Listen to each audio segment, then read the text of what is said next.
Hi everyone, so my name is Kayla Fabi. I am currently a Communications Development Officer too for the Quezon City Youth Development Office.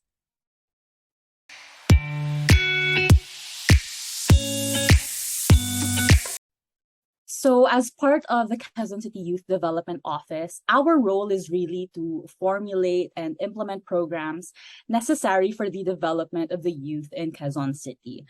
Because Quezon City is the largest and most populated city in Metro Manila, the QCYDO is working tirelessly to create and cater to the advanced and dynamic needs of the city's youth. As the acting hand of the local government in supporting the growth of the youth's welfare, the office recognizes that education shall be its top priority. So we do our best through our scholarship program by ensuring inclusivity, competence, and equal opportunity for the city's youth.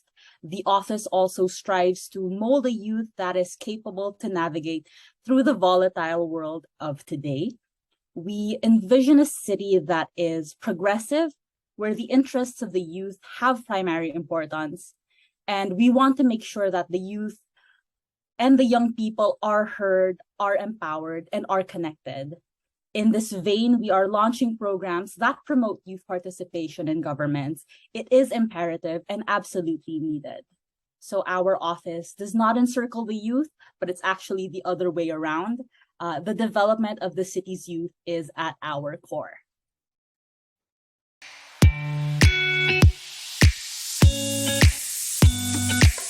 So for our plans, we actually have 3 P's.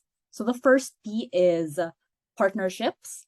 As a local steward advancing the SDGs, it behooves us to venture out into the world of prospects in the multifaceted world.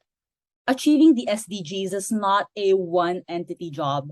As the arm of the local government anchored on the development of youth, it is incumbent upon us that we magnetize opportunities for the youth by means of partnering with private sector, with global institutions. So we want to create this action that would open opportunities not only for the youth, but for the general public.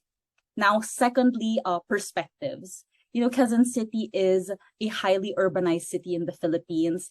It gives us an advantageous position to locate the sources hindering the achievements of SDGs. So once we identify this at the grassroots, tackling the barriers should be swift and specific. And lastly, most importantly, potential building.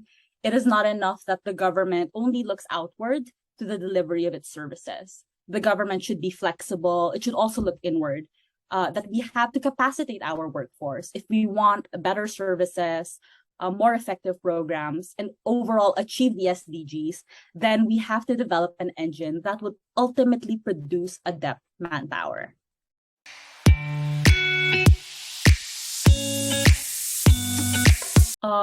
So my message to the next generation: let us always be reminded that the ladder to achieving development is not a job for a single entity. It is collective, it is group embracing.